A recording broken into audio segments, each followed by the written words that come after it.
Je vais vous lire un extrait d'un livre d'une femme que j'aime beaucoup, Jacqueline Kellen. Son livre L'éternel masculin. Ce sont les premières pages.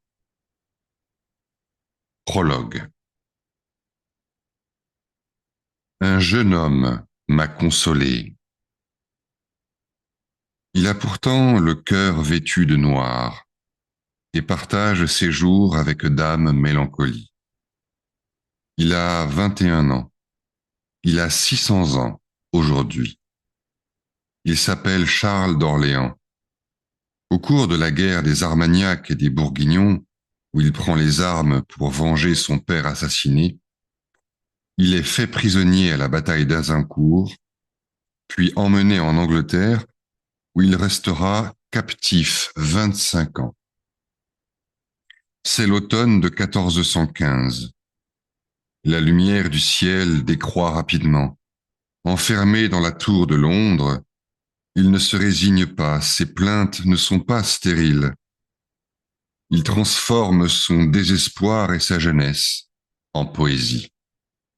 Il écrit, il chante l'honneur, la beauté, l'amoureuse vaillance, la constance, l'espoir, l'humilité de la puissance. Il enchante sa tragédie et, la plume à la main, le regard tourné vers le lointain, il s'aperçoit que la mélancolie est grâce suprême, fenêtre ouvrant sur la création et la méditation, messagère de joie. Pendant 25 ans, il fera face à sa solitude et à sa douleur. Il persiste à écrire des poèmes uniquement. Non pour lutter contre le destin, mais pour être précisément à la hauteur de ce destin, pour ne point démériter de dame mélancolie. Pendant 25 ans, il se maintiendra à la hauteur de son attente, de son exil, de son rêve. Qu'est-ce que la mort, la souffrance, le tourment du temps fugace, l'injustice de la guerre? Seule demeure la poésie, le désir de poésie. Seule l'étoile éclaire son obscure prison, l'étoile de la poésie. Il a 21 ans. Il est prince, guerrier, poète et amoureux. Il est là aujourd'hui pour témoigner de la noblesse et de l'ardeur de vivre, pour rappeler au cœur de tout homme l'invincible désir de perfection. Vint un autre jeune homme, savant, audacieux, passionné, au beau visage. Il a 23 ans. Il connaît le latin et le grec, s'intéresse aux hiéroglyphes égyptiens. Il a étudié les philosophes de l'Antiquité, la Kabbale, les sages arabes et persans. Il a pour titre Comte de Concordia, et au revers de sa médaille s'inscrit sa devise Pulcritudo amor voluptas.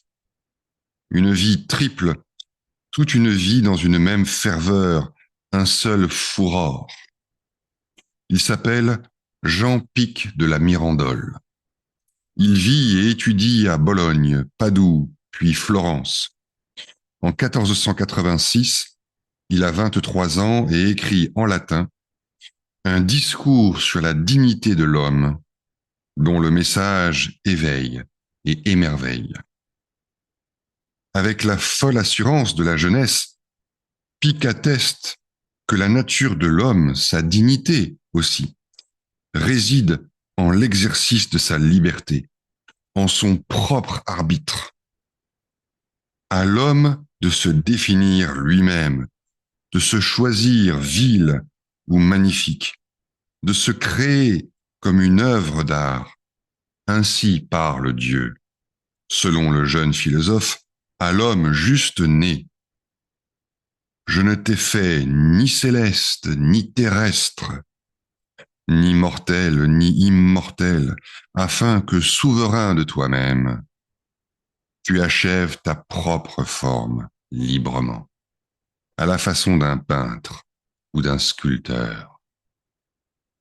Ces deux figures historiques, exceptionnelles il est vrai, comme le sont d'autres météores, Keats, Novalis, Raphaël, Jésus, Mozart ou Alexandre, ces jeunes gens sont nos contemporains.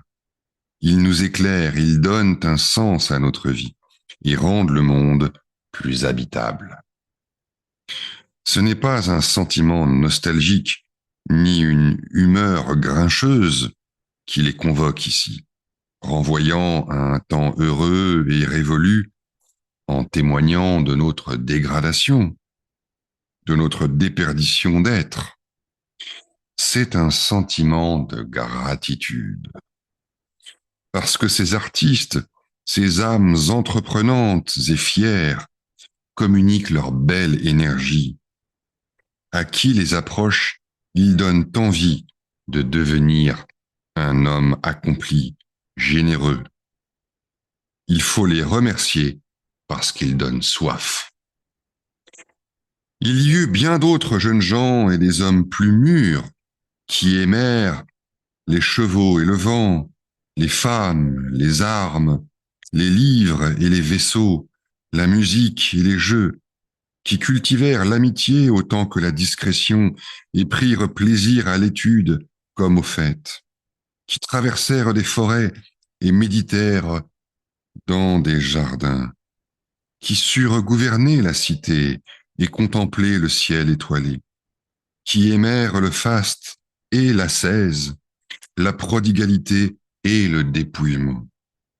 Ils firent tous reculer et danser les limites de l'humain et embellirent les êtres et les choses sur leur passage.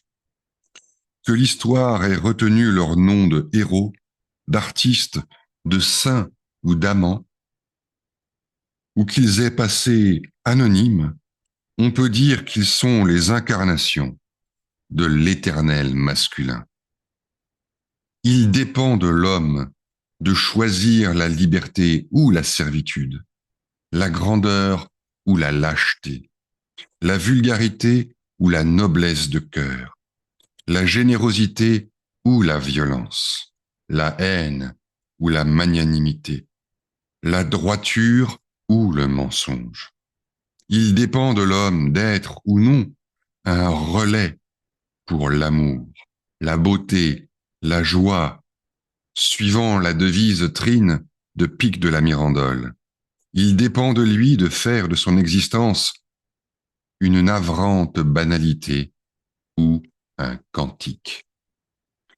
Ce n'est pas laisser des traces, livres, tableaux, édifices, oratoriaux, qui demeure le plus important.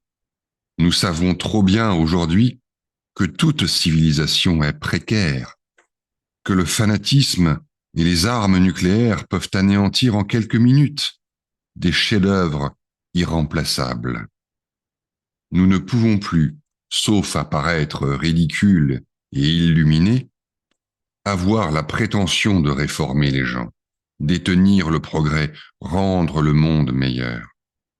Ce qui demeure en notre puissance, en notre dignité, c'est, durant notre passage, faire le monde plus beau par notre regard, par nos paroles, nos gestes, nos défis, nos folies et nos engagements.